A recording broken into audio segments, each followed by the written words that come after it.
Look, I haven't seen anything that's been confirmed. Whoa. Murder for having a different opinion from somebody else. Joe Rogan, as everyone knows, has never avoided difficult conversations. Yet this time, his skepticism has sparked a wave of controversy far beyond the walls of his studio. During a recent podcast, the comedian and host casually hinted that the circumstances surrounding Charlie Kirk's death were anything but normal. Before the episode even ended, the internet's attention shifted to a new name, Erica, Kirk's widow.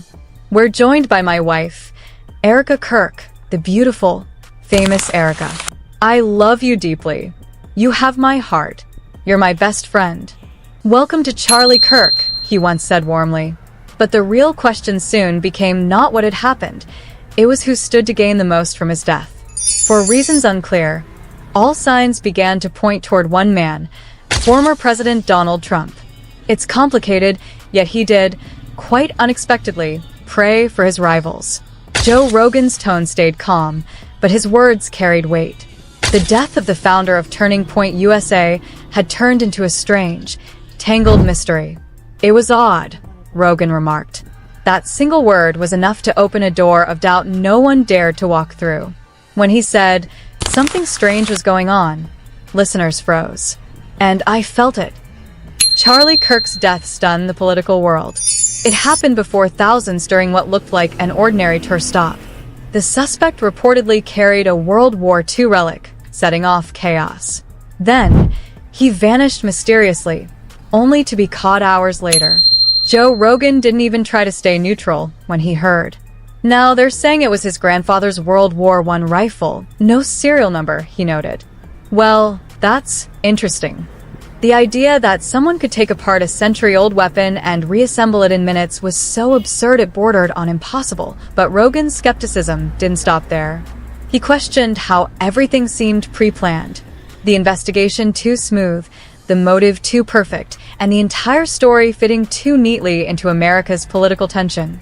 But how did he even get there? The roof? Nobody checked it? Nobody said, there's a clear line of sight from that roof. You didn't check? No drone? That's insane, he said, his disbelief clear. He even admitted he wished he could personally uncover the truth himself. That alone ignited a debate many had avoided for weeks. If I were leading the inquiry, he said, I'd walk in and say, this story doesn't add up. Indeed, many details didn't. Within hours, Rogan's offhand remarks took a life of their own online, with skeptics writing, throw in a few strange details, mismatched pieces, and release them all at once.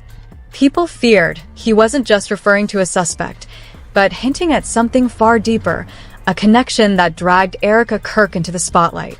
At 36, Erica carried an undeniable presence. No one claimed to know the full story, but to Rogan's fans, the whole thing felt too clean. They replayed the podcast endlessly, examining each pause, every smirk, convinced his doubts were not just technical, but personal. After Charlie's funeral, Erica was chosen to lead the organization he had built from the ground up. She became Turning Point USA's new CEO, a podcast host, former beauty queen, and rising entrepreneur. The internet did what it does best, connecting dots, crafting stories, and turning suspicion into a digital storm within hours. To many, Joe Rogan's remarks felt like a coded warning, a subtle claim that maybe this wasn't just tragedy, but a perfectly staged illusion. An elaborate cover-up made to convince the public it was over, while the truth might still be hiding in plain sight. Each theory sounded believable, carefully stitched together in a political climate wound tighter than ever. Posts, clippings, and thousands of comments filled the internet. People pieced together timelines, studied frames, and called it the conspiracy of the century. Yet one video truly set everything ablaze. In a crowded stadium, under hundreds of cameras and surrounded by key political figures, former President Donald Trump stood at the podium to honor Charlie Kirk. His voice was steady, deep, and full of emotion. Then Trump turned toward the widow, Erica Kirk, and as the crowd remained standing, he wrapped his arms around her. The woman trembled, wiping away her final tears, so he pulled her closer, bowed his head, and whispered something in her ear. The gesture looked comforting, yet to many, it carried a strange intimacy. Too close, too personal. And in the age of social media, a moment like that takes only seconds to ignite waves of speculation. As the clip went viral, the discussion shifted, no longer about grief, but about the body language, the glance, the fact that she didn't move when Trump held her. Some believed it was genuine comfort. Others sensed something coded beneath the surface, a staged political theater for the cameras. The footage replayed in slow motion, cropped close, each second dissected as evidence. Some viewers swore they saw Erika glance upward and make an "I love you" sign with her hands, a tiny detail that sent social media spiraling. Was it grief or a silent message? Music faded, breath slowed, voices softened, and within hours, sorrow had transformed into spectacle. It became, as many said, a moment when pain turned into a screenplay, and every still frame became a scene in a story no one would call true, yet no one could dismiss as false. Erika was far from an ordinary widow. Before she became Charlie Kirk, she was already a familiar face in media and beauty circles. Conversations about mourning were swiftly replaced by whispers about chemistry, about closeness that felt unspoken, looks that transcended mourning. Once, people knew her as Erika France, a social activist, model, and standout Miss USA contestant back when Donald Trump owned the pageant. In 2012, among countless dazzling faces, the 23-year-old from Arizona caught attention with quiet charm and confidence. Beyond competing, Erika displayed intelligence and media savvy, using her image to inspire. And somewhere in that glamorous world, a connection began to form between the rising beauty and the man who ruled the stage she stood on. At the time, Trump was known for his direct involvement, attending rehearsals, making surprise backstage visits, and even hand-picking contestants. Many believed he remembered exactly who she was and had been impressed. After the competition, Erika didn't fade away like others. She appeared at fundraisers, TV events, and charity galas where Trump and powerful elites mingled. In that glimmering space where business, beauty, and politics overlapped, the line between personal and professional began to blur. Although no proof or witnesses ever confirmed a private relationship between Erika and Trump, their overlapping paths in media and influence left the public wondering if their link had quietly endured or set the stage for today's events. Once a contestant, Erika now stood beside one of America's most influential men. Over time, coincidences piled up. Did Trump know Erika before she met Charlie? No one could say, yet their intertwined circles made the story feel too deliberate to ignore. Then, Turning Point USA, the organization Charlie Kirk had built from nothing, abruptly announced that his wife, Erika, would succeed him. On paper, it honored his legacy. To many, though, it felt too smooth, too aligned with a quiet nod of approval from Donald Trump. Observers whispered that such a move couldn't have happened without his blessing. As one insider said, if Trump doesn't object, he's approved it. When Erika took the stage on Inauguration Day, dressed in black and glowing under the lights, she looked composed, fierce, and unyielding. "You have no idea of the fire this woman carries inside her," she declared, a statement that echoed across social media as more than grief. It was a transformation. Not sorrow, but power. Her speech was strong, deliberate, almost rehearsed. Clips spread fast, and what had begun as farewell now felt like a coronation. Her gestures, her tone, even the stage lighting, carried the rhythm of a campaign rally rather than a memorial. Erika Kirk vowed to uphold her husband's mission and lead the conservative movement forward. Her voice rang with resolve, a promise and, for many, a signal that she was ready to take his place. Moments later, Donald Trump appeared publicly, praising her. "She is a warrior." That sentence alone exploded online. To many, it meant Trump had officially anointed Erika as his new ally, as though the torch Charlie left behind had been passed right there on stage. Supporters saw a grieving widow rising from pain to purpose. Skeptics saw a performance, a carefully crafted transfer of power masked as tragedy. Some viewed Erika as courageous, turning loss into drive. But for others, especially those still echoing Joe Rogan's words, the perfection was unsettling. The timing, the lighting, the symbolism. Everything felt choreographed.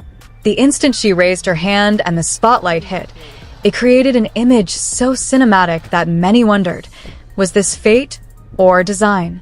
As for Joe Rogan, who's always quick to notice oddities, he doesn't see this as a conspiracy. He sees it as a reflection of the times, an era where tragedy can be packaged, polished, and sold as a campaign. For Rogan, it isn't just suspicious, it's disheartening.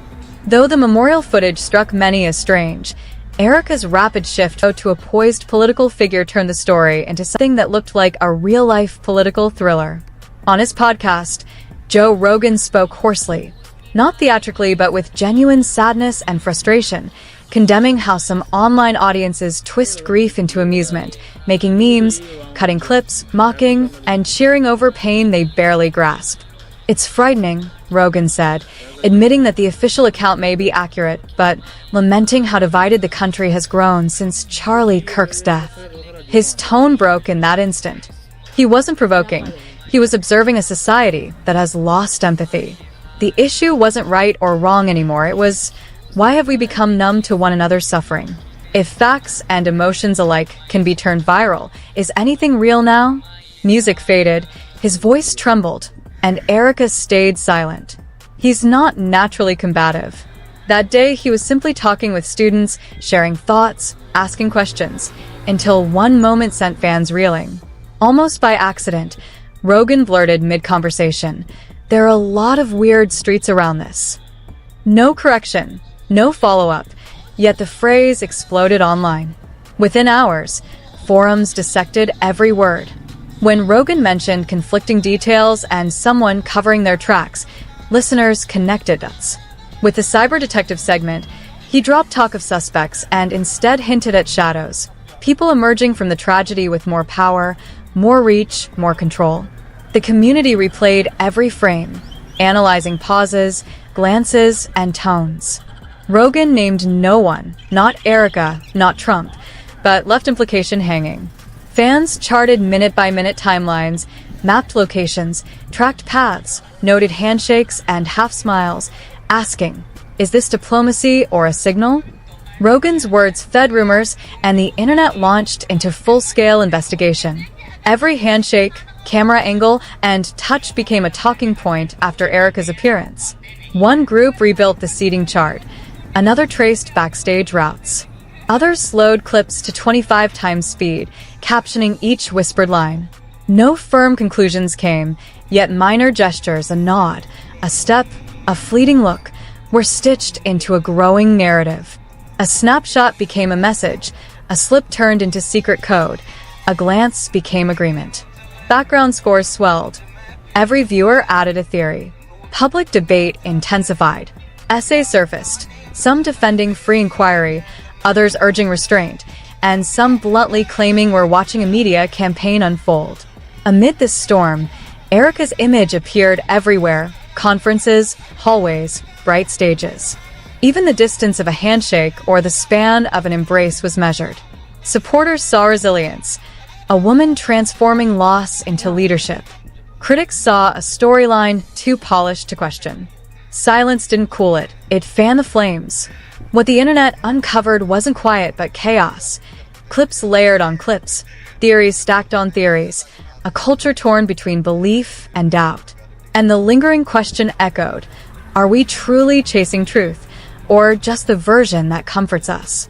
Today, Erica Kirk is everywhere, on podiums under glaring lights, at political summits and fundraising dinners, even inside the White House. Sometimes introducing Donald Trump in a firm, confident voice, sometimes standing just behind him, smiling faintly as the cameras roll. Wherever Donald Trump and Erica Kirk appear, even briefly, their closeness is enough to spark endless online debate. To some, it looks like mentorship in motion, Trump guiding a rising conservative star. But to others, it feels personal. The subtle glances, light touches, and quiet whispers captured between them carry an energy words can't explain. Their photos together flooded social media, body language dissected like evidence. A gentle gaze here, a secret smile there, a whisper too close for comfort.